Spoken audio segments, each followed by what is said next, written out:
What's up, everybody? It's Chad. I'm back again with another episode of Ask Chad Grassy Logic. Today, I'm here with John of Casa Verde here in Las Cruces. Thanks for joining me, buddy. Thanks for having me, man. I have no problem, man. Anytime. Thank you for joining me. I'll have you introduce yourself in 1 second, but first, I got to pay the bills and thank all my sponsors. First off, thank you so much to Monster House, where we're sitting right now here in the Edgar Allan Poe corner, I like to call it.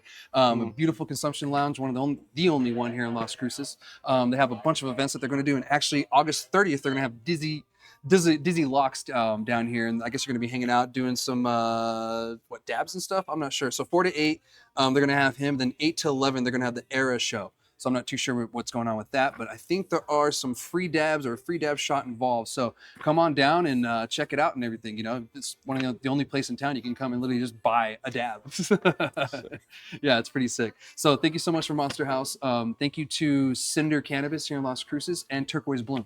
Thank you both so much for your contributions to the show. It keeps us going, keeps us roaring, and Gino's got a bunch of new toys to play with. So thank you guys so much. And John, thank you, like I said, for joining the show. And for all my guests out there, I've had you on the show before, but could you please just give a good introduction of yourself? Yeah, my name is John. I'm one of the 3 founders of Casa Verde here in Las Cruces. We actually just celebrated our 1-year anniversary, so we've been serving Las Cruces for just a little bit over a year now. We plan to serve for a lot longer, and just want to say I appreciate everyone who has shown us even a little amount of support. It's been great. We've been received very well by the community, and yeah, we're happy to be here. Nice, man. Yeah. Appreciate that. Yeah, and thank you. And yeah, congratulations on the year. Thank you. I think you guys were around maybe couple of months when I interviewed you the last time, or maybe like 2 months or a month. You guys baby still. And I think you guys had just opened, to be honest. Yeah, I think we did it in like September or something, and we opened in August. Yeah. I remember. I was like, it was really like right after you guys had opened. You were on the show. Because back then I used to, once a month get people on, and then wait till the next month. Now I'm just like, I'm doing it all 6 months at a time. Yeah. I'm like, that's crazy. So. Luckily, I get people on ahead of time and everything, so I appreciate you, joining me. So, for everyone out there and everything, where are you from and all that? Give us a little more background on you. Where are you from? What's your experience with cannabis and everything too? Yeah. So, all 3 of us were from Southern California. We moved out here about 2 years ago. I actually have my family's from Albuquerque, so I've been coming to New Mexico for a long time. Yeah. So I have a small lay of the land. Not saying like I know Las Cruces too well, but I've always liked New Mexico, and I always had like a vision. I'd be like driving through Albuquerque, like seeing my parents, and I'd see like some like empty lots. I'm like, man, I feel like that would just be a really nice dispensary one day. Yeah. And I always had the vision that like once New Mexico legalized cannabis, I thought I'd have some type of playing part out here. I didn't know when it was going to be, but it was just divine timing when the market opened up. It was really accessible for us to move out here and for us to open up our own business. So it's been really nice. We always had the dream for that. So yeah, that's. Nice. Sorry, I feel like I rambled a little bit on something. No. By all means, that's. I asked you the question, and you went in deep with this. Yeah. I appreciate it. Yeah. That's great. So I was going to ask you this too. What really drove you to start in the cannabis industry in the first place? You said you're from California, so I know you have that prior experience from cannabis. And we spoke about it before. I'll be honest. I feel like some things are meant to happen. Some people get lucky. Some people have to work a little harder for it. I was having a really bad day at work. I was like 18 years old. I was working at Walgreens, and I went to my favorite dispensary that I'd always shopped at. And the bud tender, who at the time I didn't know was the owner of the shop, could tell I was having a really bad day. And he asked me how I was feeling. I was like, man, I'll be honest, I hate my job. Yeah. And at that time, they just happened to need employees. He's like, why don't you go fill out a application right now? And I filled it out that day, and he hired me the next day. So it was just really good timing. So I've been working in the industry since 2010. I feel like I've worked almost every position available except for like a lead cultivator. Yeah. So I started as a bud tender. I did assistant management roles. I've done purchasing, done distribution, lab work. So I've worked pretty much every part of the industry to lead us to this point. And same with my business partners as well. We're pretty well-rounded in that.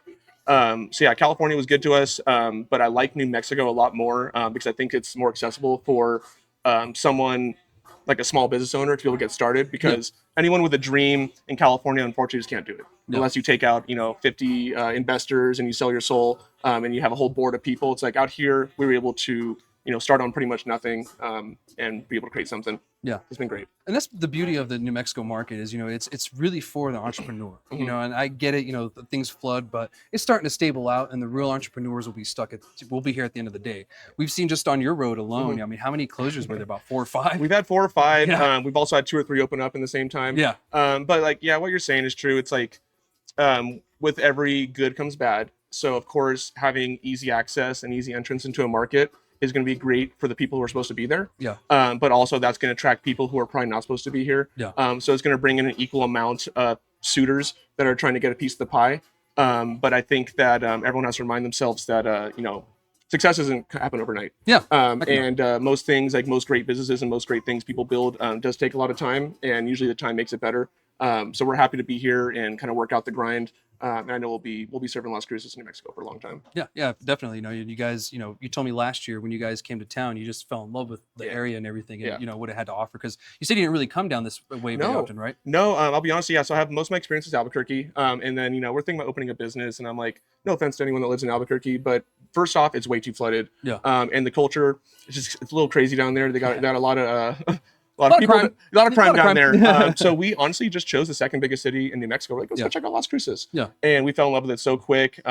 Just from the little things, like with how nice the people are. Yeah. I've never experienced kind of like just like camaraderie between people who live in the city. I come from such a high populous city that's like there's just not really like the random guy on the street's not going to help you out, or like there's not a neighborly feeling. Out here I felt it like almost instantaneously. Yeah. So that was definitely one of the biggest draws to us here. Was like, wow, they really kind of like take care of their own down here. Yeah, for sure. Like the locals really, embrace each other, really try to help, especially in the same industries and stuff like that. Mm-hmm. That is one thing that's different from us with all. And don't get me wrong, we have the infighting just like anyone else with certain, places and people. But for the most part, yeah, it's mostly trying to help each other.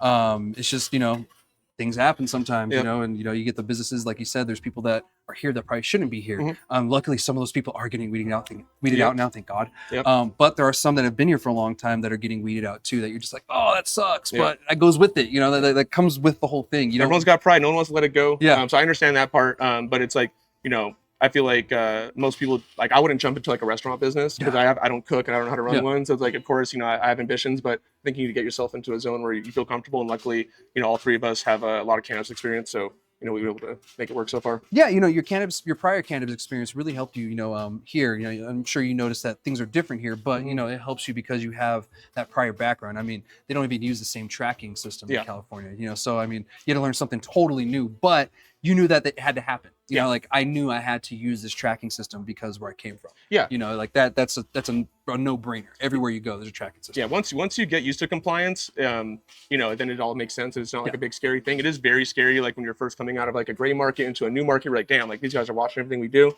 But at the end of the day, we want to be able to serve safe medicine to people and safe products to people. And that's really why it's there. Yeah. Of course, you want to make sure you keep out the out-of-state stuff. But at the end of the day, you want to make sure, like, say if XYZ farmer had a moldy batch of flower and it's not safe for people to smoke, you want to be able to see where all this transfer went, pulling back from the retails and pulling back from the sources. So there's obviously a great purpose to it. Yeah. I just don't think the companies doing them are doing them right. I agree, and I think the state of New Mexico agrees too, because last year they had a bill, or the year before, I think it was last year, they had a bill to get us a new tracking system or to even create one here in the state. And I think there are a couple of businesses doing that now as I speak. They're creating their own, more user-friendly, which is great. It's New Mexico made, New Mexico grown, so we get better access to when we need help. Yeah, when I call BioTrack, it's like some dude in Florida. I'm like, I need you to understand, like, what I'm dealing with here. Yeah, right. Yeah, it's like, and like he's one of the guys that helped create the program. That's why he's so helpful. He's a nice guy. But, he helps a lot of people in the state. So I like it. But for some reason, BioTrack is just very daunting for a lot of people. Because if we had an in-state, we could have town halls, or they could meet at every big city that has a lot of cannabis commerce, and listen to the operators, from the retailers to the manufacturers, to the cultivators, like, hey, what's working, what's not working. That'd be nice, because I think we don't need metric. I've used metric before, and that's equally as bad. And it seems like they leave a big open door for bringing in out-of-state product, and then that's the kryptonite of every state. Yes. Is like, once things get competitive, people are looking for an advantage, and the thing is, like, it just cripples our industry. If the farmers don't make it, then no one makes it. So New Mexico farmers literally have to make it number one. That's like the most important thing. Yeah, 100%. Because if they don't make it, no one makes it, because that's where the industry kind of starts. What am I going to sell? Yeah, exactly. Hopes and dreams. You want a pamphlet about cannabis? 25 cents. And I wanted to go back on this too, because you just told me you just came from Eastern New Mexico too. Now, did you get to check out any of the dispensaries out there or anything? I'll shout out one dispensary actually. So I went and checked out Budboard. Okay. Budboard. Yeah. Love Budboard. I've always been a big fan of their flower. A couple of my buddies down in dispensaries in Albuquerque, they carry Budboard.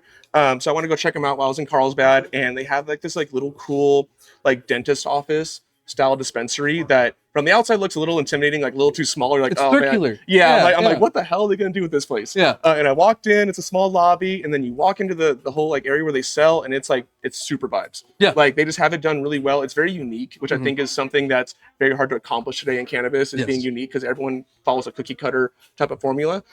So they have like two little nooks that are like the same products in there, and they're all kind of lit up like you're going to like a little cave. And I really enjoyed my experience. They carried all the rosin that I like, the flower I like.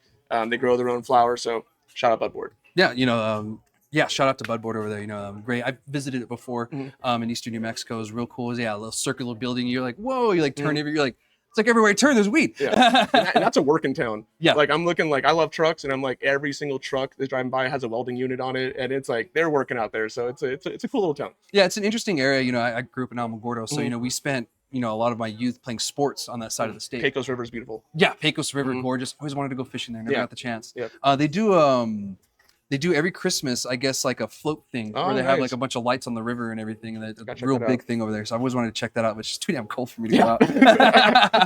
Yeah, no, I wanted to ask about that because you have experience now up north, Cruces. Now you're expanding over to the Carlsbad area. Like I just wanted to. We want to go a little more up north because we're a small company, so like bandwidth is obviously pretty tight. Yeah. So when we make trips, we got to really plan them. So majority we get a lot of stuff in like Albuquerque, Santa Fe, Espanola.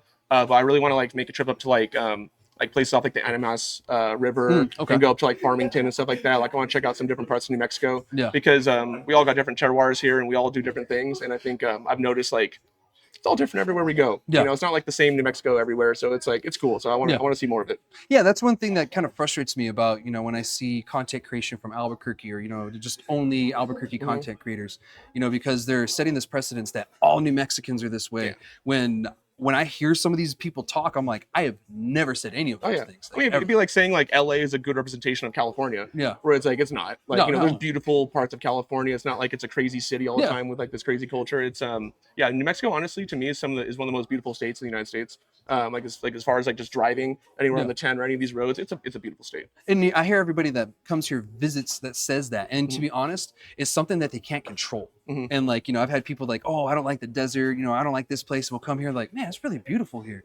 And like they catch themselves, like I didn't think I'd ever say that. A lot of breathtaking like views I've seen here. I'm like just taking pictures while I'm driving the whole time. Like, God damn, like this is cool. Yeah. Like here in Hawaii are like the two places where I'm like, is that real? If you're driving like from northern New Mexico coming down, you see the landscapes, you're like, that looks like a painting. Like, holy crap. I mean, that's what the Carlsbad Caverns, that was crazy. Yeah, that's nuts. That's like nuts. Like you're going so deep in these damn caves, it's gnarly. Yeah, and the temperature gets constant, and you're like, oh my God, I'm cold. It's like I went when I was younger, I think in the middle of July. It was like 98 degrees outside, and I needed to bring a hoodie because it was like 50 degrees in the cave. It doesn't matter the temperature outside; it's always a constant temperature down there. I wanted to stay for the bats because I love bats, favorite animal. Never done it. But I never got the chance to see them fly out because that would be something cool. I would just be afraid to get pooped on. Do you know the story of like the guy that like discovered it was like walking around and he saw this massive black cloud outside the caves and like went inside of it? No shit. Yeah, in like the 1800s. I'm like, what the hell? Like I'm like, they were brave back then, man. They were just like, oh, never been there. Let's go. With a rope and a lantern. Like I'm like, hell no. That's like every scary movie I've ever seen. I'm like, that's the way it starts, right? He never came back. All they found was his rope. Yeah, but got a little off topic. I just wanted to talk about your travels and everything on eastern New Mexico because that was really interesting. I like to ask people, especially if they go to like Sunland Park or somewhere different than Cruces and Albuquerque. Even like somewhere like Roswell. Roswell's interesting because of the way the city council set up their legalization stuff because they didn't start selling till like 4 months after everyone else did. Oh shit. Their city council didn't set anything up. And I think it was on purpose because they didn't want cannabis there. So now if you look at Roswell, a lot of them have like corporate companies, MSOs, or the ones that were there when it was medical. And there's really not that many mom and pops. Now it's starting to change slowly. But at the beginning, it was weird. So you go to places like that, you're like, whoa, even driving through it. I'm sure you did you go through the oil fields at all? Yeah, I did. Yeah, you saw all the oil jacks and everything? It's a trip. That's weird, huh? Yeah, you're like, this is New Mexico? Yeah, I've seen some very interesting parts. I like Ruidoso a lot too. That reminds me of like back home where you go through the mountains and like a bunch of nice trees and stuff. I love Ruidoso. Yeah, Ruidoso. Yeah, I grew up, going fishing up there in the mountains, everything. Because Alamogordo is only like 30, 40 minutes from there. And dude, it's gorgeous up there. Smoking weed is fun up there. I love it. There's times where me and a friend would go hiking or something, and we'll find this beautiful view where you can see the Tularosa Basin and the white sands. Just like, let's smoke here. Like this is a good spot. So yeah, well, I'm glad you're exploring New Mexico a little bit more, man. A lot of people come here and they refuse to kind of explore, but there's so much to So much. explore out here. And, you know, like you said, everything changes everywhere you go. The food changes, you know, everywhere you go too, Yep. you know, especially north to south. But yeah, so how has New Mexico's market actually changed? Let's get on that then. You know, we're talking about. Yeah, I mean, so this is my opinion, and so this is just like, you know, what I'm saying personally from my kind of perspective right now is I feel like New Mexico is getting close to hitting peak saturation, mostly in the dispensary sector, because it's not like we have too much weed. Yeah. We definitely have too many dispensaries. Yeah. And I think that it's a slippery slope for the whole industry. Kind of what we were speaking about earlier is that when it gets to the point where there's too many dispensaries, there's only so much money to go around. So let's say like Las Cruces, you know, how much money Las Cruces makes doesn't matter if there's 40 of them or there's 500 of them. It's going to be the same amount of money that everyone's sharing. So ultimately, it's going to lead to a lot of failure. And I think what it leads to before the failure is people getting desperate. And what I see is a lot of dispensaries that want to do the race to the bottom. Yeah. And I think it's very dangerous because the first person it truly affects is going to be the farmer, because the dispensary is going to do what they got to do to stay afloat. So that's self-preservation. The consumer, which is, we always care about the consumer the most. So they're getting the best deals. That's great. But if there's no farmer to give them weed, then that takes it back to the street. Yeah. So the thing is that I don't want to see the price of cannabis go too low, where it becomes unsustainable for the farmer to grow it. Because then the small guys are not going to be here. The corporate guys that can wait for 5 years for the market to correct, they can play. Yeah. And the reason why I like New Mexico more than like the California market is because the access it gave to the small farmer, the small manufacturer, the small dispensary. So being able to work with people that are growing an 8 light indoor grow or a 200 plant beautiful outdoor grow, like that's a we should be cherishing that because it's not available in many states. Like you go to California, Michigan, Colorado, like they can't do this shit. Yeah. We have a very cool opportunity to be able to support small farmers. And if it gets to the point where we're trying to do $1 joints and $5 eighths, then we're gonna be smoking corporate mids before we know it. Yeah, 100%. And I'm with you on that 100%. Because I've seen it everywhere I go in the state. And, you know, to be honest, you know, I've seen a lot of states go through this who go through legalization. They always have that race to the bottom point of their history. And that's where we are right now. And yeah, it's a lot of it's desperation. You know, people trying to bring people in, oh, why aren't we getting this? And why aren't we getting that? And a lot of it has to do with quality, customer experience. Customer experience is a huge factor. You know, if, you know, you give someone the bad customer experience, they're not going to want to come back. You know, like if doesn't matter if it's from the time they walk in or when they get home and they were lied to, or they, oh yeah, this is a gram of some of the best stuff we got, and it's mostly stems and sticks, you know, sticks. Especially when any consumer, doesn't matter if it's Las Cruces or Albuquerque, can pretty much just take a drive down any street and find a shop. Yeah, exactly. So it's not like you're like looking for them and there's like 5 options. Like, yo, you can literally like be like, all right, I don't like you, on to the next one. Yeah. And it's like there's plenty of options. So yeah, customer service is huge, and that's any industry, but people forget that. It's like you got to be nice to your people. Exactly, 100%. And the consumers are starting to get smarter too. You know, and that's another thing that these places are starting to forget is that people get smarter, and as the consumers start to learn more, and as actually the bud tenders are pushing more of this great in like education and information to them, they're going to get smart and try other new things. You're like, well, I tried this last time, let me try something maybe a little bit more expensive from this place that they keep telling me about. And then they try, they go, oh my God, I love that. And I like them getting smarter. Yes, me too. I love it because that holds everyone else accountable. Yes, it does. Like, now we can't peddle bullshit weed. Yeah, exactly. You know, now I can't just be like, it has the highest THC, bro. You know, like now I can't do that, which is great. I love that too. You know, it holds everybody accountable. You know, it's just better for everyone. You know, you have less of that race to the bottom because they're going to say $2 grams. Ew. Yeah. You know, what are we smoking? What are we? Why are we doing it? And I get there's a price for everyone. So it's not like they're like the cheap price point for cannabis is should be a bad thing because everyone's got what they got. Yeah, exactly. So, but there needs to be a quality standard still to uphold. I just think that once we hit the bottom, it's not really else to go from there. So I think that it's a cumulative effort from all the dispensaries and all the different people working together that we don't need to be fighting each other. We should just be like learning how to sustain a market and being able to provide value in a different way other than the cheapest price. Yeah, exactly. You know, because everyone has this idea of I want the cheapest and the bestest, but that doesn't always That's what everyone happen. wants. Yeah, they always want the cheap and the best, but it's like you're gonna get the cheap and maybe good, you know, but you're not gonna get the best. You know, that's just the way it is. You know, you're not gonna get a MacBook for, you know, a HP price. Doesn't you know, happen. from Walmart. I got Gino over here screaming at me. So, but yeah, you know, I appreciate that because, you know, I like to ask people, really where they see the industry going and really, how it's affecting them and everything. Of course, I do the town halls, Yeah, for the cannabis stuff around the state. And we're picking those up back again. We're going to be going to Farmington here soon in the next couple of months. Then after that, we're going to go to Santa Fe. Then after that, we'll be in Deming and then Silver City. And of course, we're going to wrap it up. We're going to be in Sutherland Park in December. So it'd be great to have you there. Yeah, We'll try to get here in Cruces sometime in between. I think we're going to go to Alamogordo too. Okay. I feel like it's another place that needs to be talked to because they have Highway 54 that goes right through the town, and then that's how you get to Ruidoso. Mhm. So you have all those Texans going up through there. So they get a lot of off-road traffic. Yep. Oh yeah, I drove through it today. It was cool. Yeah, it is. It's interesting, isn't it? Welcome to Nuketown, like real Nuketown. If you guys don't know, Alamogordo's home. Well, not home, but not very far from Alamogordo's Trinity site where they tested the first nuclear bomb in America or in the world. So a lot of nuclear jokes run around. Even when I was in the Army, I'd get them. So yeah, that's our claim to fame is the nuclear stuff. Hell yeah. Yeah, I'm radioactive, I guess. So let's jump over. Let's talk about Casa Verde a little bit. Yeah. We've been talking a little about the topics in you and everything, but let's get the shop. Let's talk about that. So where did the name come from? I know I asked that last year, but where did the name actually really come from? Well, the name, I'll be honest, my wife came up with it. Oh, and it just resonated like very quickly, and we liked it. We're going for something that was going to kind of fit in with like a mountain town, and we kind of already had an idea of kind of what the logo we wanted to go with. So we went for Casa Verde, and we kind of have like a cool like Red Dead Redemption style like map logo. Yeah. It's on your shirt. Yeah, sure. yeah. So yeah, the wife made it, and we liked it a lot, and I feel like it definitely fits us really nice. Yeah, it does. And it fits in, especially with the colors and everything, especially with the sand color. Yeah. We had similar colors when I was in the Army. Actually, when you gave me the shirt, and I was like, this is funny. I could have worn this when I was in the Army because it's like within the red colors. And I was like, this is like neutral's exactly good. the same. Neutral's good too. It's good look. Neutral is a good color. You're right. Yeah, you get harassed less from certain people. So how have things been the last year or so since you've been opened up? Give us the update. Since the last time. I mean, it's been great. We've been consistently doing our customer appreciation days every month. So that's on the 20th every month. We throw a customer appreciation day. Pretty self-explanatory. We appreciate our customers, and I've said that many times that we really do appreciate our customers. So we want to throw them some type of little party once a month. And I think I just felt like a one grand opening just once. Or like random holidays here and there. I just think it wasn't good enough. So we wanted to throw something consistently for our customers so they know that like one day out of the month, we appreciate them every day, but just a little extra that day. Want to give them some free food. Want to get them a chance to meet all their vendors and be able to sample product and just kind of like to see what's up. Nice.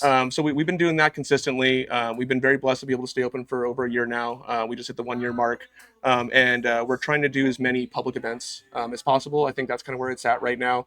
And we like to meet more people and try to do any event, even if it's a non-cannabis event. We want to show up to anything. Yeah. And we think we bring a pretty good vibe where we're going to start doing all the football tailgates. Cool. Not in the student section, but we're going to be doing it in the like alumni section and like the just like regular people who would join. Yeah. We'll be having like a little like Casa Verde lounge, and we'll be giving out like free hot dogs and coupons for cannabis to come into our store, and maybe I'll get like a dunk tank or something like that. Like just gotta do some fun stuff. Yeah. But yeah, right now we want to do as much as we can with the community. Yeah, that's dope. That's great that you guys are doing that because the NMSU just released their new tailgating rules and stuff like that. So that's interesting. I remember going to them back in the days when I was like 21. I like football, so we're gonna try to keep it fun. That dope. Yeah, I love football too. I was sitting here in Monster House and they have new screens. I was like, oh, you guys gonna show the games? So that's cool, and it's great that you guys do the customer appreciation thing because not many places actually appreciate customers or even tell them that they appreciate them. So once a month they get to be appreciated. People like to feel nice, and I feel it's a lot easier to be nice than to be mean. So we just try to get back when we can, and I know they appreciate it. Yeah, 100%. Because some places like you go in and it's like, what do you want? Get out. Like not like how's your day, how you been, this and that, what you're looking for, blah blah blah. So it's great that the little personable ness of it is added in there and everything. So what new products do you have in the shop now? You had to have new products. It's very hard I think it's very hard to be innovative these days in cannabis, but we're always looking for new farmers and new people to work with. I would say the newest product we've had in our shop is a farmer from Ruidoso that we've been working with. They're called Turquoise Cannabis. They're a small grow, and they're a micro actually. They have a dispensary in Ruidoso, and they grow probably some of the nicest flower I've smoked here in New Mexico. Oh, good. They're like really like passionate about like pheno hunting. They also have a rosin lab. Yeah. So that's been like one of my coolest new like products and brands we've been working with is Turquoise Cannabis. We just love to see, and we love to see a small group that grows organically in soil and just has that passion that you would see it just brings kind of like life back to cannabis when you see someone that passionate. You're like, all right, cool, like we're still here, like we're still doing a good thing, like we haven't lost it yet. So yeah, that's been my favorite recently. Other than that, I think it's like I said, it's very hard to be innovative. I think I've been seeing a lot more microdose edibles. So, we're seeing people are liking the 5 milligram doses. Also, one of my favorite things that have been kind of hitting the market recently has been the single 100 milligram. I think for edible usage, especially me personally, I don't want to eat like 20 gummies to get high. So now you have companies like Smokies. You have, I think, Young Clouds is about to come out with one. Where it's a little gummy about this big. That's 100 milligrams. And eat less sugar, less gummy. So I think that's like the hot thing right now. I love it. Yeah, that's great. A single dose. Jemmies too. That's a Las Cruces brand. Oh, no. From Okay. Higher Culture. Okay. And that's great because some people need the 100 milligram and some people need the 2.5 or the 5 milligrams. I like microdosing sometimes. Like the one time I do like lower dosages if it's something like a Skittle, like a popcorn. I want it to be lower doses because that's something meant to eat a lot. You're not meant to eat like. When you need 100 milligram Skittle, you're like, you're good. Yeah, it's like, well, shit. 100 milligram little cookie like this, hell yeah, all day. So yeah, I get you on that, and I like that because one thing I have always disliked about edibles is the fact that they're so sugary. Like we have so many edibles that just are packed in sugar. There's so many other items we eat in our life and daily that are just snacks even that we could go to. It's one of the easiest things that you can turn it into, et cetera, et cetera. But, there's other options out there. You don't have to just rely on the candy. I think it's like if we're talking like purely recreational use, like small, if you're actually dosing 10 milligrams at a time and you're eating a very sugary edible, that's great. But if you have like a medical user who's eating maybe say a couple hundred milligrams or 500 milligrams and they're also ingesting 100 grams of sugar, that's not good. Because that's very counterproductive. It's not good if they're trying to fight cancer. Sugar's not good for cancer. So it's like those type of things. I think we need to kind of like get away from that. Slowly. Everyone likes candy, that's great, but we need to definitely not have massive sugar content with our THC. 100%. And we're kind of shifting towards drinks. I've noticed, that the drinks are becoming more prominent, which is great. I think that'll help us even further with the killing of the stigma. It's less offensive. No one can complain. Most likely they're drinking too, but something else. So and it's just easier to conceal, easier to be out and wherever with it. And then you have the option of adding like a little shooter to it. Like a little packet that goes into it, and you got to mix infused drink now. You don't have to worry about anything else. So I kind of feel that. It's just one of those things that it's slowly changing, and we're just in time. The drinks are cool. I think, especially now that most people are using nano amplified distillate into their drink. So it's like, I think that was kind of like the part that people didn't like about drinks is like people that use drinks usually are trying to like kind of like imitate like a beer or alcohol effect. And it's like no one would drink alcohol if you had a beer and then it hit you an hour later. It's like you just wouldn't, you'd be driving out and we're like, oh, I'm drunk now. So it's like now that they're putting nano amplified oil into the drinks, that's like, all right, drink it. You feel it in 5 to 10 minutes. That makes sense. Like, exactly. Cool. 100%. And I've heard the same thing. And, I agree with that because when you do drink, something you're trying to replace with alcohol, especially for an alcoholic or something, you expect it to kind of hit you the same way. And with the nanoemulsification, if you guys don't know, with the technology, you're essentially just breaking the molecules or the particles down smaller and smaller so that way they absorb quicker into your body. Instead of waiting 30 minutes to an hour, it's like 10, 15 minutes, sometimes even quicker, depending on metabolism, all that good stuff.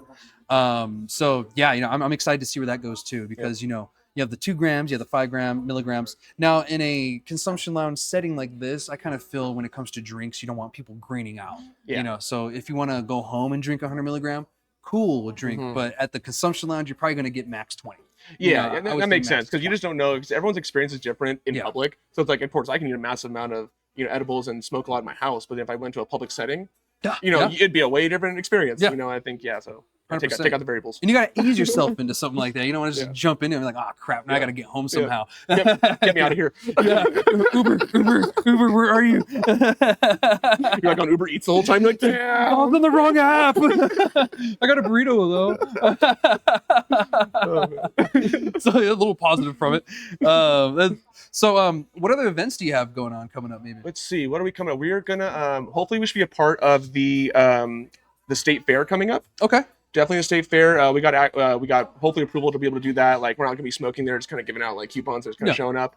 We're gonna be doing the tailgates, and we're gonna try to be at the Harvest Wine and Music Festival, which is coming up in a couple of days. Good. That's great to hear. I was working with the lady from the fairgrounds months ago this year, and she was talking about having cannabis businesses there, just to informational stuff, set up a booth. There's be no consumption. And I think that's a great way to ease into it because you see places like California where they just successfully had consumption at their state fair. So jealous. Like after I leave, I'm like, oh, now you guys are selling weed at the state fair. Yeah, Like, oh, great. Yeah, thanks. The weird thing about it is they only had one company selling their weed there, which I was like, oh, that kind of sucks. Yeah, like, it definitely seems like it's almost like monopolized, where it's like whoever like the highest bidder is pretty much is going to get it. So that kind of sucks. Where it's like, all right, you got to get start somewhere. Yeah. Yeah. Better than nothing though. It's cool that it's access. I think you'll get to a point where like, they have like, processors where you can go into a weed garden and you can have different vendors and stuff. And hopefully New Mexico does that. I would love to see that. I think we're on the verge of it because I think they see what's going on, especially with the illegal events that happen in the state, and then like they're not going to stop. Yeah. It might as well give us a legal route to go about consuming and having these events and have sales at these events. Like, why not? Yeah, no, exactly. I think because that was what keeps people longer at events. Yeah. Because everyone wants to go smoke weed eventually. Yeah. So it's like they're going to get to the point where it's like 2 or 3 hours, like time to go smoke. Yeah. Or you want to have everyone smoke in their car. That's stupid. So it's like giving an easy access to it definitely needs to happen. Yeah. And if you have a place like here in Las Cruces where the fairgrounds is, it's out of the city. Yeah. Like nowhere near like any housing really. So, I mean, if you have a cannabis event out there, no one's going to be bothered. No. There's not going to be any issues. I mean, they already allow smoking and vaping at most events outside anyway. Yep. So, what's the difference you're adding cannabis? You see at Green Bay Packer games, they can smoke Delta 8 now? That's cool, huh? That's dope as shit. And then they're allowing like Delta 8 drinks at certain other sporting events. Delta 8, Delta 8. Yeah, it's like, oh, buddy. Can you prove it? Yeah, no here's nine. the bottle. Switched it, whatever. Yeah, so that's cool. I think that's dope. But it goes back to the drinks again. If you had the cannabis drinks, you wouldn't have to worry about any of that stuff. Like no one would be offended or whatever. But I get it. There's people who love smoking cannabis. I love smoking cannabis. I love it. I enjoy it. Will I always smoke cannabis? I don't know. But it is something I do like enjoying. I feel one day we'll be at a point where drinks will be the number one, and of course smoking will be under that. Smoking will never go away. No. It's just we did a really good job in the 90s of making it the devil. And so now we're kind of running into issues with it, like, even if it's clean weed, we're not supposed to be smoking. Yeah, exactly. Like, it doesn't matter like how clean the stuff is. Like anything going into our lungs is like not supposed to be there. Yeah, like that. exactly. And that's every doctor I've talked to has agreed with that and said the same thing. And I can't disagree with it. I can't sit here and say that it's great for you because many other studies back up to say differently.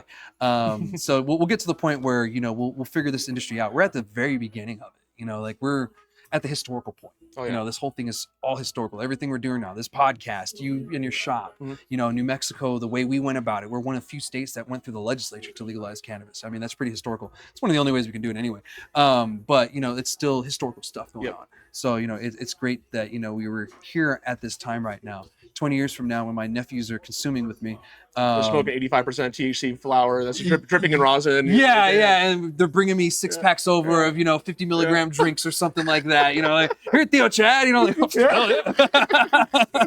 So we'll see what next 20 years. And the next generation kind of takes over the industry. This is cool, man. We're definitely on the front line. It's very it's like everyone in the industry from any point pretty much is very courageous for doing this because at one point it really was a stigma. Now it's to the point where now people know they can make money off it. So now it's like, oh no, look at the stigma. We love weed now. We're all about weed. So it's funny how that works. Exactly. It's great when you make money on it and you see how much money it is. And how much the want is. It's crazy because we went from a time where cannabis is bad, you're going to live by the river, to where cannabis is great. And to be honest, living by the river sounds fun. Well, now actually you have to be rich to live by the river. That's true. You got to be a millionaire. If you want to buy a van and live by the river, it's not cheap. It's not. No, you're right. Like you see all these TikTokers and stuff with like these nice little vans and stuff. They paid a lot of money for those. That wasn't cheap. Times change, man. Yeah, times did change. We're living by the river is like, that sounds nice. I just remember that Chris Farley skit back in the day from SNL. So last time I saw you and had you in here and everything, I even went to the shop. It was just you and the owners that work there. So now you have some employees. So congratulations on moving up. Nice. On that Feels good. Yeah, it does. Yeah. So how many do you have? We have 2 amazing employees. Okay. We have Nick, who's been with us probably since November of last year. He's amazing. And then we have Johnny. We're very, very lucky. They pretty much give the same experience that we're looking for. And that's the really hard part is like once you build something on your own and you've implemented your personality and you're just being a good person, like when you implement that into your business, it's very scary to let it go and to let someone else take the reins and be like, all right, like now when you talk to customers, I need you to give them hopefully as close to the experience that I was giving them as possible. And they do an amazing job at that. They're very attentive. They're very able to work with different types of personalities because that's also a thing is like, we have 50 different egos coming into a shop every day. That's just natural. Yeah. So you got to be able to handle all these situations differently. And yeah, we're very blessed to have a great little employee squad. Hopefully, Nice. we want to bring on some more people in the future. We did just start delivery. It's every delivery starts a little slower, but once it starts picking up, we're going to hire on some delivery drivers and yeah, just keep moving up. That's great. And I was wondering when, more delivery stuff would be added because, that's something that New Mexico added that not every state has. Yeah. Like delivery is huge, Yeah, I know. for, especially for the people that are immobile, they can't, whatever. Yep. It's great. Or maybe you're just too high and can't get to the dispensary. You're too high. I think easy So, access is the way. Yeah. I think there's still some variables we worked out into delivery. Like I like to see it go to like almost like a standardized type of like Uber Eats type of program, or like where it's like you see your driver, you see his history. Driver also knows exactly what he's getting into. So there's not like this like I'm just pulling up some guy's house selling weed right now. Yeah. That's kind of what it is like still. Yeah. And it's like that's great. There's a trust factor. We authenticate and make sure like everyone is who they are. Yeah. But still, I like to see it just taking a little step cleaner where it's like all right, full trust. Yeah, it's all good. 100%. Because eventually it's going to have to get to that route because right now the cannabis industry is so strict that it's overly strict. Mm-hmm. That we need to pull back a little bit. I'm not saying free for all, but we do need to pull back just a little bit. Because we've proven the fact that we can control and we can track cannabis seed to sell. All right, so now let's pull back on some of the stuff that is just a little doesn't need to be there. Let's cut the fat. Yep. Like this step here, we don't need that because no one does that, and that would make no sense. So let's get rid of it. Kind of like the steps in BioTrack. Oh man, yeah, shit. Going back to that, but at least we're all trained now. So the good thing is like getting trained in over compliance is better than being under trained in compliance. So at least now we know what to do, and then once they kind of let the reins back a little bit, be nice. Like, all right, this feels good now. Like it feels like a normal system where we're not scared or we don't like it's just. Yeah, it's what I get. It's just another substance. It's a middle ground. Yeah, it's just another substance that we like to use, or it's a medicine, and that's the beauty about cannabis because you don't have a medical alcohol program. You don't have a medical tobacco program. You have a medical cannabis program, and we're mostly going to have rec on top of it. So that's something that's totally different from the rest, and that's why I keep telling people cannabis is different. You can't treat it the same like the both, We'll see how it goes when it goes fed, though, because now the fed's going to be like, oh, do we want to not make tax money on that? Yeah, for exactly. These med people? Yeah. And to be honest, we'll get talking about that here very shortly. Okay, cool, we got a whole conversation on this. So keep that on there. I love the enthusiasm. So before we get on that conversation, where can people find you in real life and online? You can find us always at 795 South Solano. Always 7 days a week. We're open from 9 a.m. to 10. We're on Instagram. We are on Facebook, and we are on Weed Maps. Awesome. And Google. So you can find us a lot of places. And definitely any public event, you always find us at. We're trying to do more of them this year, and starting in next year. So look out for us. You just a little black tent with Casa Verde. Yeah. For the logo. I mean, yeah. Maybe you should get a sand tent one day. Yeah, that'd be awesome. Yeah, you get a little sand one. Big dreams. Big dreams. There you go. Well, thank you so much for joining me. I look forward to continuing this conversation on some other topics, man. But let's get on to it. So, as I said before, we're going to be talking about the federal government and the feds and everything. So it looks like the DEA has updated us, and it looks like they've scheduled a date for a hearing. They're done with the public comments portion of this whole process, which there was over 40,000 comments. Good job, everyone. Let's shoot for 100,000 next time. I don't know if there'll be another next time, but if we have another opportunity. 40,000 for federal? For federal, okay. For the rescheduling. Got it. So they had a public comment period for the rescheduling stuff. And this came from everyone in America? Like, everybody in America. I commented on it. 40,000, we need more than that. Yeah, exactly. We need 100,000. We need 1 million. Yeah. That's not even 1% not even close to 1% of the nation. Yeah. That commented on that. So it's important that we do that. I did it myself. I made the public comment. I made sure I put my piece. But it seems that a few people did request to have an in-person public comment period. And it looks like the government is going to abide by it and allow that. What that does, though, is extends the period of their decision making. So the federal government was probably going to make a decision before the election. Now, with them granting us the public comment period in person, which it's going to be in Virginia. It's going to be in Arlington, Virginia. December 2nd, I believe. So you guys can go out there in person if you want. However, if you do go in person, you have to give them a notice, and I'll try to post that on my socials at some point, the documentation you guys need.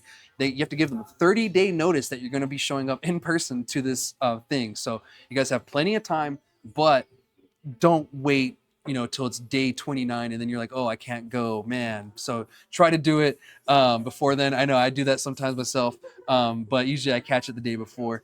But sometimes if it's really important, I will do it right away. if this right here is really important. I don't know if I can make it to Virginia. December's kind of a busy month for me and a lot of other people. So unfortunately, I don't think I can make it's in that in December. person. Yeah, It's in that's December. tough. December's a rough month. Yeah, but like Christmas Eve, like, oh, no one showed up. Damn. I was like, you guys have a chance. New Year's Day. Oh, you shouldn't have been drunk last night. They're gonna put it like on the Super Bowl. Like, Yeah, I know. Right? It's all in a basement. Yeah, that's what. Be ready for that too. But no, they have the address and everything where it's going to be. The only unfortunate thing about that is it's going to push back their final decision date, and it's probably going to go into the next administration.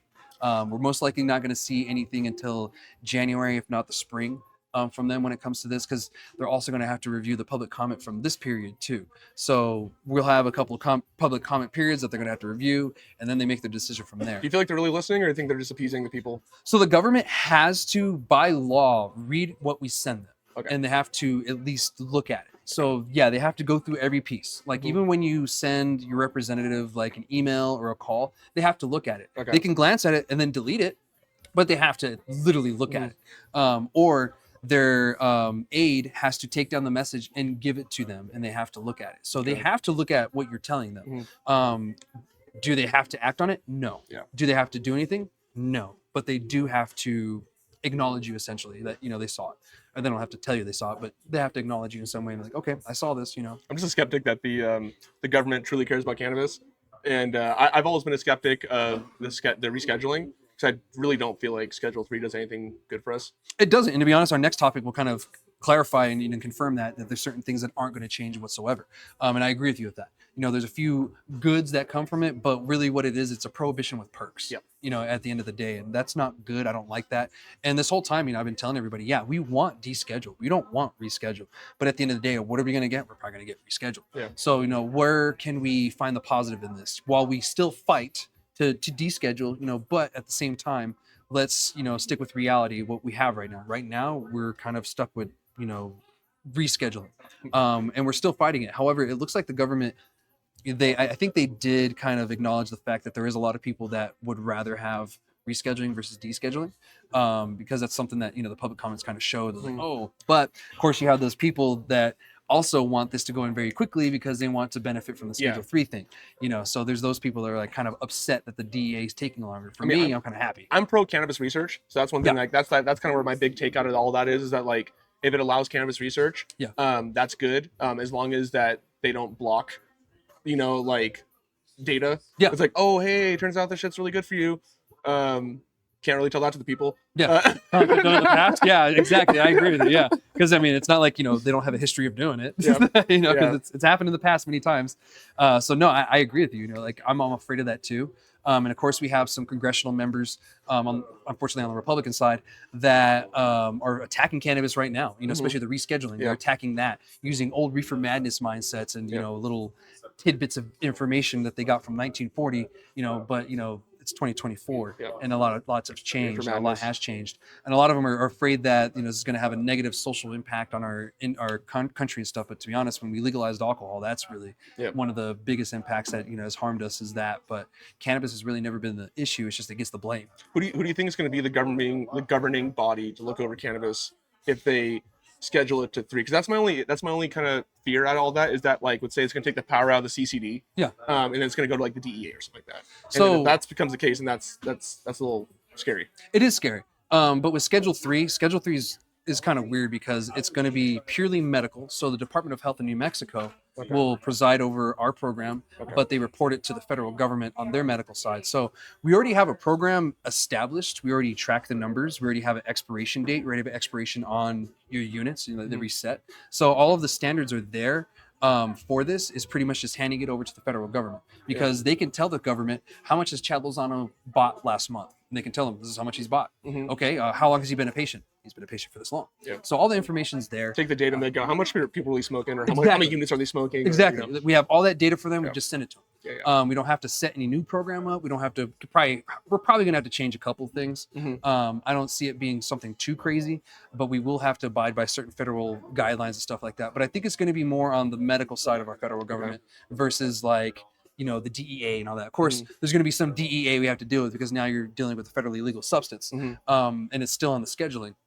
but it's not going to be like it was, like once before, with certain things. Now, with other things, it's going to be totally different. I'll get with that on the next topic, kind of ties into this. I just want to finish updating everybody on the Schedule 3 thing, because, it is important that we speak up, because that's, essentially where our voices are really heard, is with something like this. Like when you speak up and you say something, sometimes they go with it. And I tell people this all the time. I had a representative who's actually a congressperson now tell me that it only takes 2 people from constituent to turn to constituents. He's like, I can now say my constituents have said this because 2 people have said it. Wow. So sometimes it only takes 2 people for something to change like that. And another example is in Albuquerque.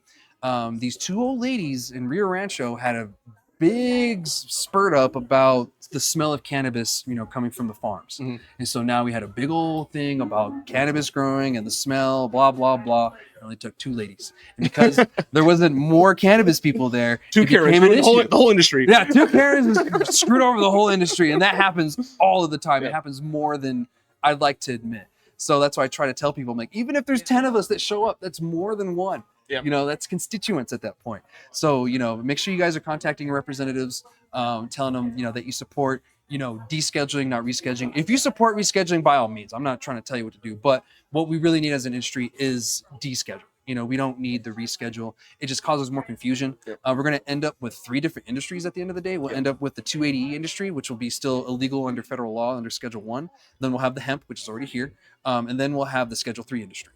And so we just have all this other mass confusion going on, because once we added the hemp industry, we kind of started the confusion. Oh yeah, that's really what was the turning point, because like unless they just deschedule it and just make weed and everything's all good, then that's why all these subdivisions of cannabis that came out of the woodworks are happening now, and then people are going to take the farm bill and they're going to work it into their favor, which is what everyone else does. That's great, but fine. It's like I'm such a big pusher for like unregulated and untested weed is like not weed pretty much to me, because it's like, so people are just growing some nasty ass stuff, just blow over from a farm over, it's got pesticides, it's got heavy metals in it, and you can buy that with no problem and no COA at a gas station. Like that's a real problem. That is like that's a systemic issue that's happening right now in like the Midwest and like the East Coast and places where there's not a lot of access to it.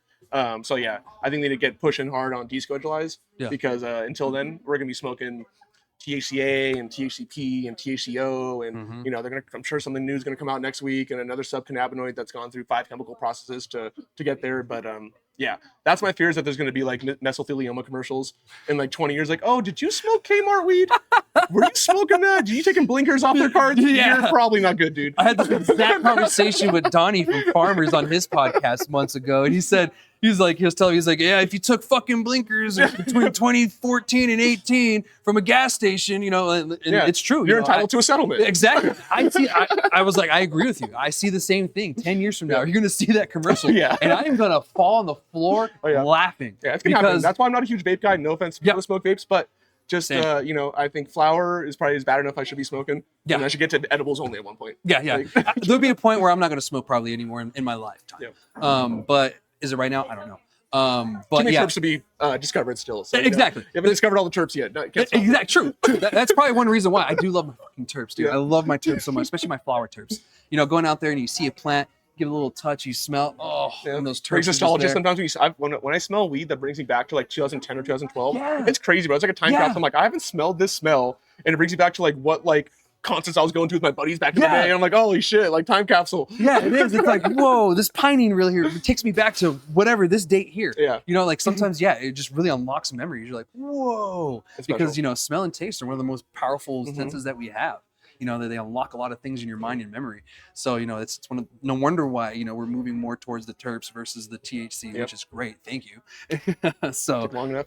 It did. It took longer than it should have, to be honest. And some people are still fighting it. And now the fight is the indica sativa thing. Everything's pretty much hybrid. So that's the next fight. But I digress. So we'll finish up on this conversation about the reschedule and the DEA update, and then we'll move on to the next one, because I just really wanted to elaborate with you guys that yes, Schedule 3 will happen, and yes, there will be a legal route for people, but there still will be illegal activities, which is the adult use. Like what we're doing right now, this will still be Schedule 1 activity, because it's not just medical activity, it's adult use. So those of you that are freaking out about this, you'll be fine for the most part. Unless you want to be Schedule 3, then you're going to have to go through all those hoops. Other than that, it's going to be just like another Monday. You know, they're just gonna operate like you normally Because would. if the feds want to come in one day, they could do it. Yeah, It's like if they really just snap, like, you know what, fuck cannabis. Yeah, like, and they reiterated that recently. The DEA said, yeah, we can arrest users if we wanted, but we're out for bigger fish. Yeah. You know, we can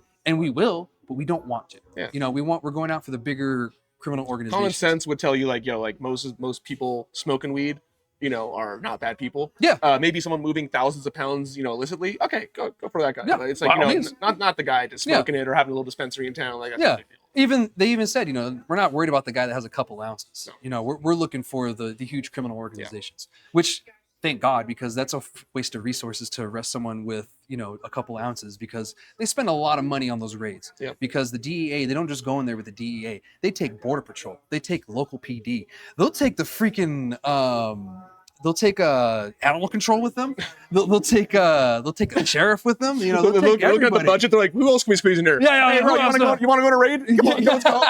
Hey, rookie, come on. Work at the fire station. Oh, you're a deputy today. We deputized you right now. Yeah, they every entity they can think of, they bring when it comes to those raids. So they spend a lot of money. So, you know, going after someone like you and I, a couple ounces, you know, like, it's a waste of money, and it's probably going to piss off the voter. You know, like, someone's going to get mad. Congress is probably going to get mad. You're probably going to get investigated. It's just going to cause a lot of issues. So it's smart for them to go that route. However, they need to remind people where they are. You know, like, we're not there yet. You know, like, so don't be messing around. So that's one of the things, especially, you know, here we deal with the damn border thing. You know, that's a whole different thing that we've been dealing with here too. As for Schedule 3, that may change. You know, I didn't think about that. Yeah, so now if you're going, but you'd be going through with a medical shipment, and then you don't see anyone that's a medical producer only. Yeah, exactly. Unless that changes, maybe it changes. So in New Mexico, you can be medical only. You just can't be rec only. Yeah. So you're both regardless. Yeah. But you can be medical only if you want. Yeah. But it was the point. Yeah. But who does that? Because, you know, you're not making enough money. Because some people have tried it, but unfortunately they went out of business because there's only 60,000 patients in the state now or something like that, or 70,000. I think it was 80. Dude, we get lucky. 45% of our customers are medical patients. I've noticed that. Yeah. A lot of medical patients. Your medical patient numbers are high. And to be honest, a lot of the shops on Solano are like that. So I think there's just a lot of patients in the area, which is great. You know, I mean, the average, you should be smart. If you smoke cannabis every day and you're using it medically, like, you know, it doesn't have to be like you're curing leprosy and stuff like that. Like, you know, you really use it like therapeutically, medically, like, everyone should get their card. You know, unless you're a gun owner, pretty much. Yeah. But if you're not, go get your card. Like, exactly. And you don't pay taxes. You have more protections, especially from CYFD here in New Mexico. You have more protections with the medical cannabis card. I don't know why they did it that way, but that's just the way it is. That's something that would have to change legislatively eventually. But as a medical cannabis patient, you do get a lot more protections. You're supposed to have like work protections too, but they didn't strengthen that language well enough. So you can't get fired for like passing a drug test. Yeah, you're supposed to, as a medical cannabis card holder in New Mexico, have work protections, but a lot of people are finding that language just isn't strong enough. Yeah. So like, aren't you still an employee at will? So it's like at the end of the day, it's like if they're like, I don't like a stoner at my shop, then it's like I'm just gonna get rid of them. But you know, that alcoholic over there, he's a great guy. You know, beats his wife at night, but I don't care. Not you know. stoner. Yeah. Gino over there celebrating. I'm just kidding. Alcoholic, not beating people. I was like, wait, you proud of both of them? I'm just kidding. I hope not. But yeah, you know, the update for the, you know, for all of this and everything. Sorry, we got off track, everybody. We tend to do that. It's all right. But yeah, the update for, you know, from DEA.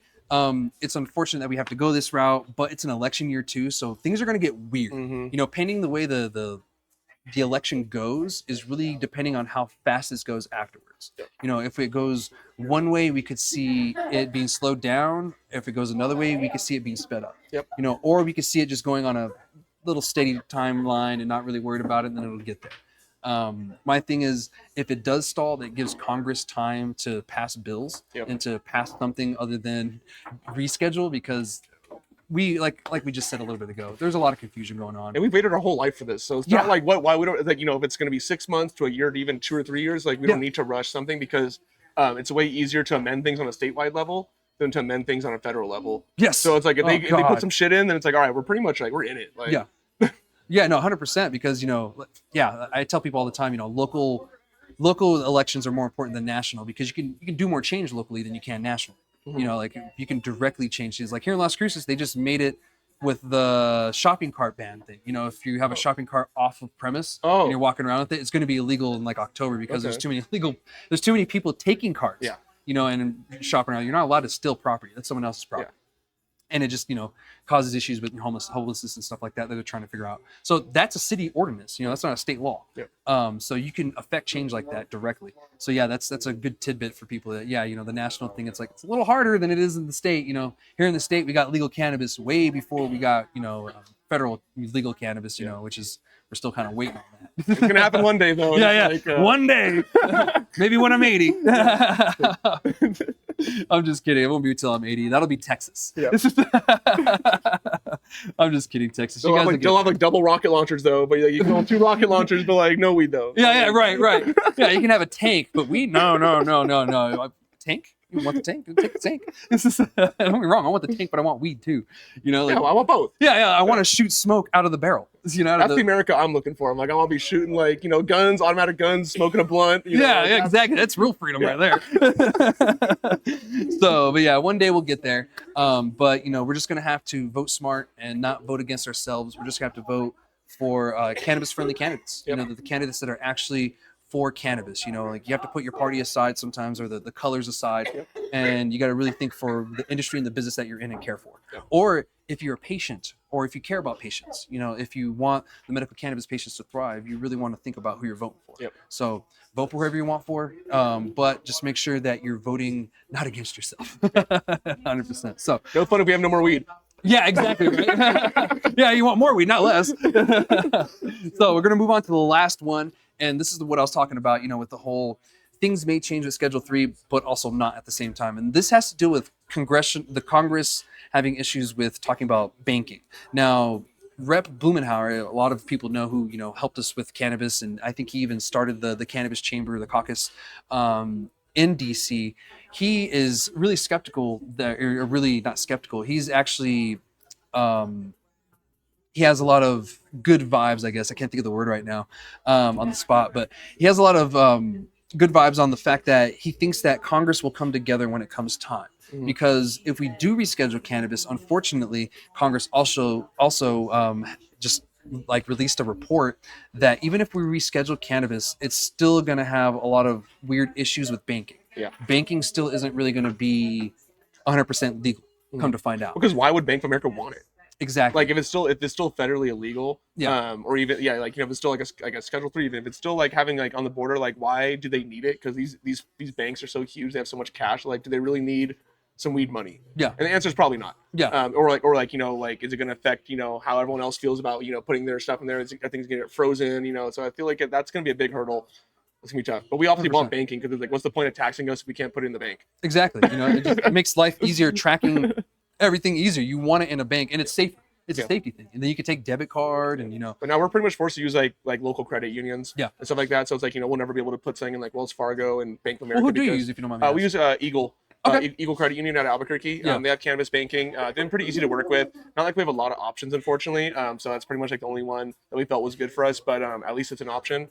And because it's like that'd be the hugest fear for a retailer is like putting your money into a federal bank and then someone whistleblowing and then they just froze like $100,000. Like that's not good. Yeah, it's not, because I mean, there's still, even if you put $10,000 in your bank at one time, they're going to look at that and everything. And I'll get to that on here because it talks about it. But in the congressional report, it said that, you know, even if we go to Schedule 3, Schedule 1 and Schedule 3, doesn't matter. The banking is going to be an issue, and they're still going to run the risk of federal intervention, whatever the fuck. However, the federal government did say that actually, I'll read this verbatim what it says right here. So they did clarify that there was a way to work within the industry now due to regulations that they came out with a long time ago. So, however, despite of all of the disincentives, the CRS noted that the Financial Crimes Enforcement Network of the Treasury Department, also known as the FinCEN, issued a formal guidance 10 years ago as to how banks could work in a limited fashion with state legal cannabis companies. That includes mandatory suspicious activity reports, or SARS. That's weird acronym, right? The bank must file under certain circumstances, such as receiving cash deposits of $10,000 or more. So there's that part. At least 680 banks and other financial institutions already provided at least limited services to the cannabis industry as of March 31st of this year. So that's actually, I didn't know that. There was that many banks providing services. So that's good. There's more, but they're having to do all that reporting. You know, like if you put $10,000 in your bank, that's getting And the problem with that is report it right I feel like there's too much left up to like opinion and like it's like what do they consider suspicious? Yeah, exactly. And like what's grounds for being suspicion? Yeah. And I feel like there's too loose of grounds where I feel like whoever jumps in first, that's the scary part. Whoever puts their money in first is pretty much got to be a big ass corporate company because otherwise you can't be like, oh, I'm gonna take a risk and let's just throw what I got in here and then hopefully they're not suspicious. Yeah, and then I lose it all, and the feds are after me. or what they're saying is you have to keep depositing $9,999 at a time. Yeah, pretty much. That's just the way to do it. It's like that's the way to go because right here it says $10,000 or more. And that's common practice. For the industry now is you don't put more than 10,000 at a time, so you can avoid that. Very counterproductive. Yeah, but it looks like a lot have because the institutions have filed a total of 410,000 SARS and FSEN reports since that date. So a lot of places are doing it. But I don't think they realize that you do the 9,000 to kind of keep that off. Last thing I really want to note on this was they noted that it was unclear out of those 680 institutions that they're working with, they don't know if they're working directly with the plant or if it's ancillary. Mm-hmm. So that's one thing about this report they don't know. So I'm technically ancillary, what I do in the industry. You're direct. So they're going to know cannabis related. We still want that. Yeah, exactly. So they don't know the difference between both. So that's one thing about this report that it's not on there. It's like they just need to make it accessible so like no one they're pretty much making it so people have to go start like shell companies like move their freaking cash around just to make it okay. Where it's like that's not why we got into the legal business. Otherwise, people would just stay in the illicit market if they can't use their money to bank. Yeah, that was the point. Is like you get into the legal market, so obviously you can serve people on an easier basis, but like you can put your name on it and you can make it a real thing. And it's like until then, it's like we're still living in like La La Land here. Yeah, 100%. It is like La La Land because it's like legal, but it's not, and it's illegal, but you still have to pay your federal taxes on it. So like the federal government is still making a fuck ton of money off of the industry.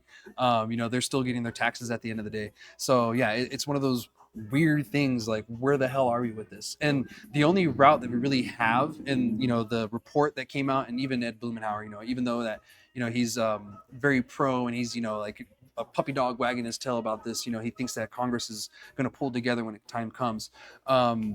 Even he says that it's going to take law changes in Congress for this to really happen. We're either going to have to pass the Safe Banking Act, which passed 7 times in the House, and then every time it goes to the Senate, it just dies. So yeah, it's passed 7 times in the House, the Safe Banking Act. That's crazy. They can't get it into the Senate. They can't get it passed out of committees. Are they adding too much legislation to it, or too much verbiage to it? It's just the Senate will not hear the bill, regardless of what they do. And again, it could be the Senate too, but also the committees. The people who run the committees, they schedule what is heard. I feel like not every issue has to be like bipartisan. Yeah. Like some things can just be like good for Americans. Yeah. It doesn't have to be like, oh, is it like a left or a right thing? It's like, yo, can we just pass something that's just like good for the general people? Yeah. Like, I don't care if it's good for your party or not. Yeah. Like it's good for everyone else in the nation. Like, I don't care about your party. Yeah. I care about my people. Exactly. That's why we put you here, right? Like not to fight for a party, but fight for the people. So that's one thing that, I think some of these people who get so deep into the parties forget is that they're there for the people, not the party. Yeah. The party is just something that they're a part of. I mean, we don't even have a 2-party system in America. There's so many parties, it's crazy. It's just they make 2 parties the main parties. That you have the Libertarians, you have the Tea Party, you have all kinds of parties out there. I'm always country over party. At the end of the day. Right. So whoever's better for the country is that's like that's, exactly. I have no party. My colors are red, white, and blue. Yeah. Like that's America right there, not red or blue.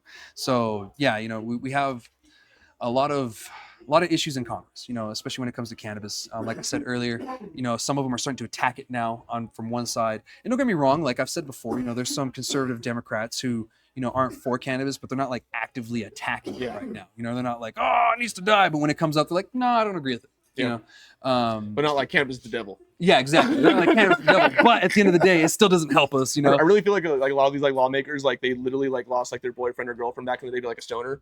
And they're like, I'm going to get into law one day, or I'm going to get into power, and I'm going to do everything I can to stop it. He's that damn stoner. She thought he was so cool. Who's cool now? Yeah, right? Some of them do use similar stories like that. Like, I lost a girlfriend due to this. And you're like, I'm sorry? Yeah. It's awkward. Don't make us awkward. You're trying to pass a bill, not make me sad. So, but yeah, it's going to take a law change, either them passing the Safe Banking Act or they deschedule cannabis, or legalize it essentially through making the law process for us to get. It's either or pretty much. Either or, and they've confirmed that even going Schedule 3 isn't going to help us with banking, and Rep. Brillenhauer, of course, he believes that, we can get it done, because he even said in the article I read that if the Senate version, because they did both, they did a House version and a Senate version. If you guys didn't know, for bills to become law, it has to go through both chambers, but it doesn't matter which one you introduce it to. It just has to go through both. So it can start from the bottom up or down up, or bottom down, doesn't really matter. It'll get to the president's desk if it goes through both. So the Senate version just sat in the Senate in a committee and hasn't gone anywhere. However, the House version, the most recent one, has done the same too. So I don't know what the hangup is right now. So it's passed 7 times, but right now, currently in the House, it's kind of stalled too. So I don't know what's going on. But the banking bill has been there for a very long time. It's just they will not enact on it whatsoever. And we can't figure out. I mean, we all know why politically. Yeah, it's all political at the end of the day. But at the same time, it's like, why? We put you here to help the people, and like you said, I feel like they think that like everyone in like cannabis is like laundering money and shit like that. Oh, yeah. They're like we can't allow them to put their money into the banks. What's next? What's next? Allowing them to have 5 storefronts? Yeah, like, for real, man. Like for real.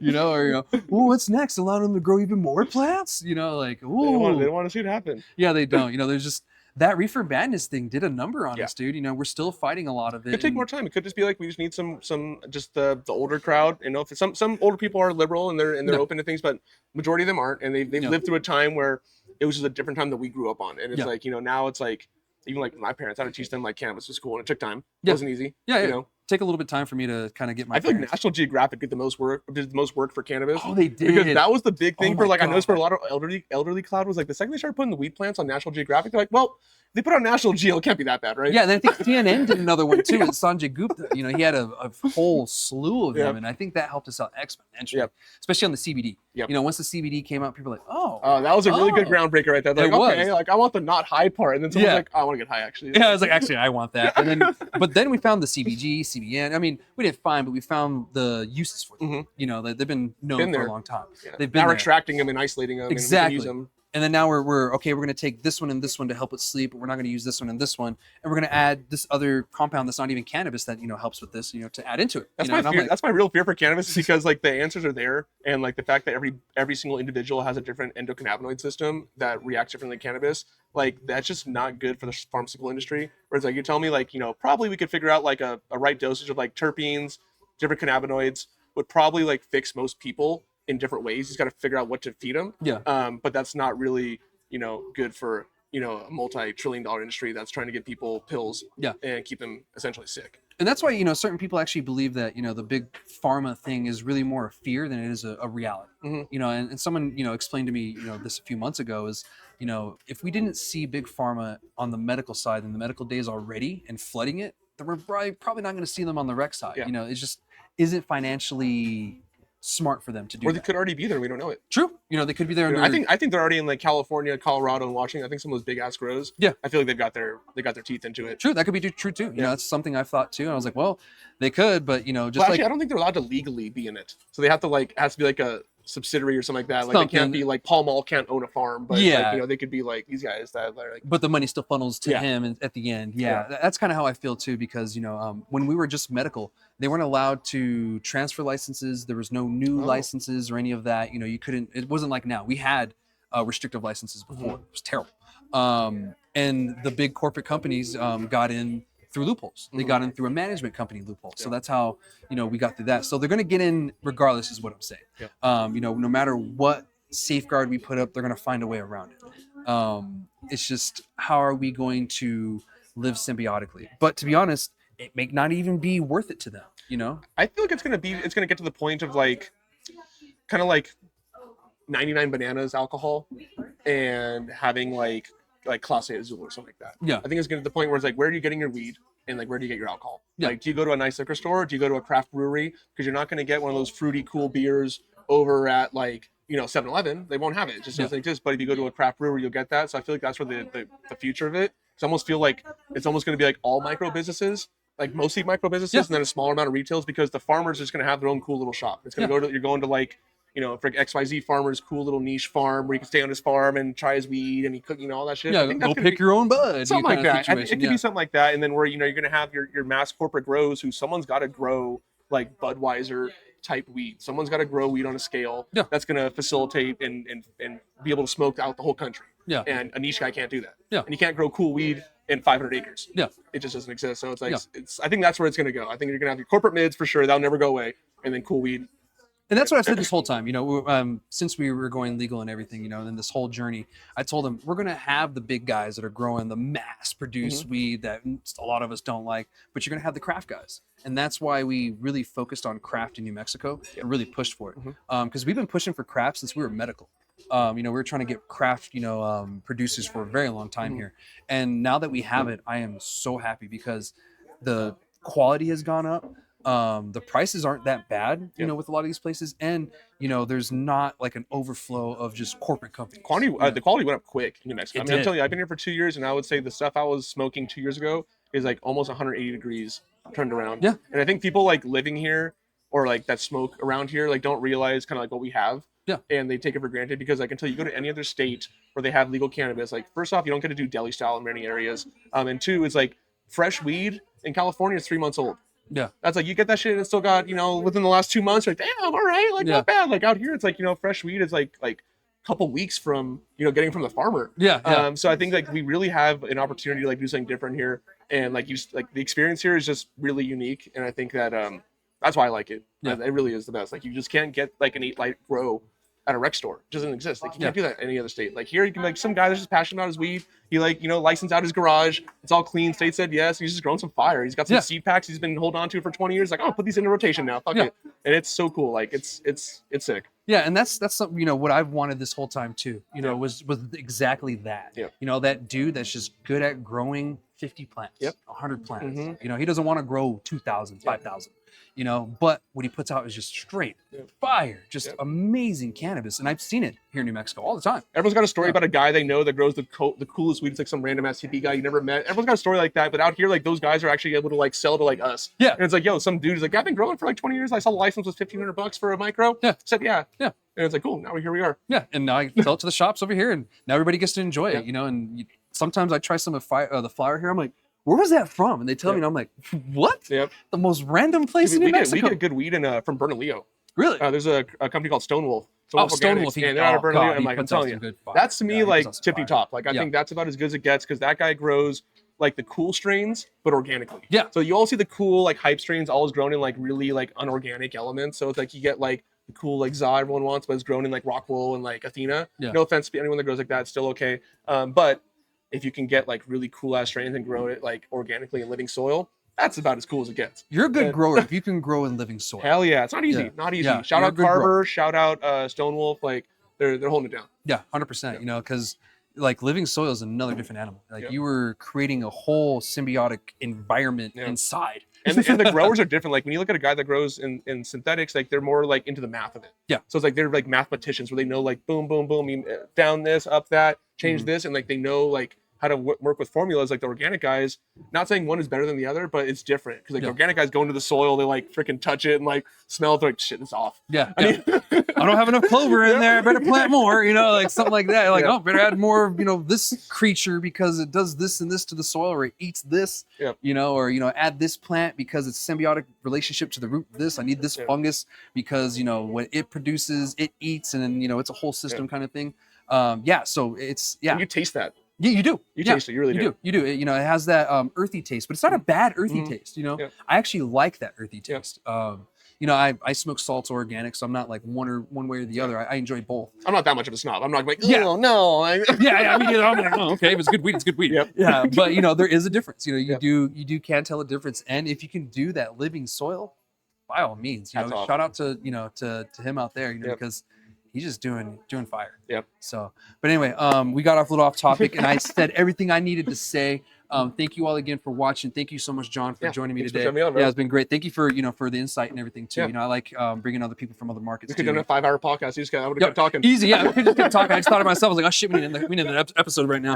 So, thank you all again for watching. I'll be back again next week. Thank you again to my sponsors, Monster House, where we're sitting right now, Cinder Cannabis, and Turquoise Bloom. Thank you all again for your contributions. Like I said, with your contributions, the show gets better. So, thank you all again, and I'll see y'all next week. All right. Cheers.